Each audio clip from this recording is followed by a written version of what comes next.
Narito na ang mga balita mula sa GMA Integrated News. Sa September 25 na ang pilot implementation ng recalibrated K-10 curriculum sa basic education ng DepEd.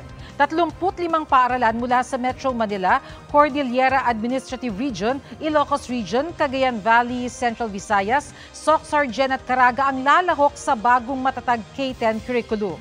Ang magiging resulta niyan, pagsasama-samahin bilang paghahanda sa phased implementation nito sa school year 2024 to 2025.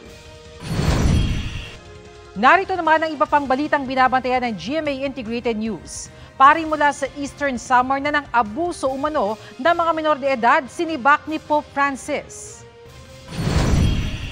Plenary deliberations ng Kamara kaugnay sa panukalang 5.768 trillion na 2024 national budget sisimulan sa Martes.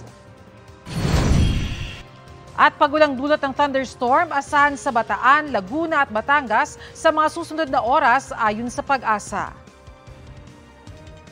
Para sa mas malaking misyon at mas malawak na paglilingkod sa bayan, ako po si Bernadette Reyes ng GMA Integrated News, ang News Authority ng Pilipino.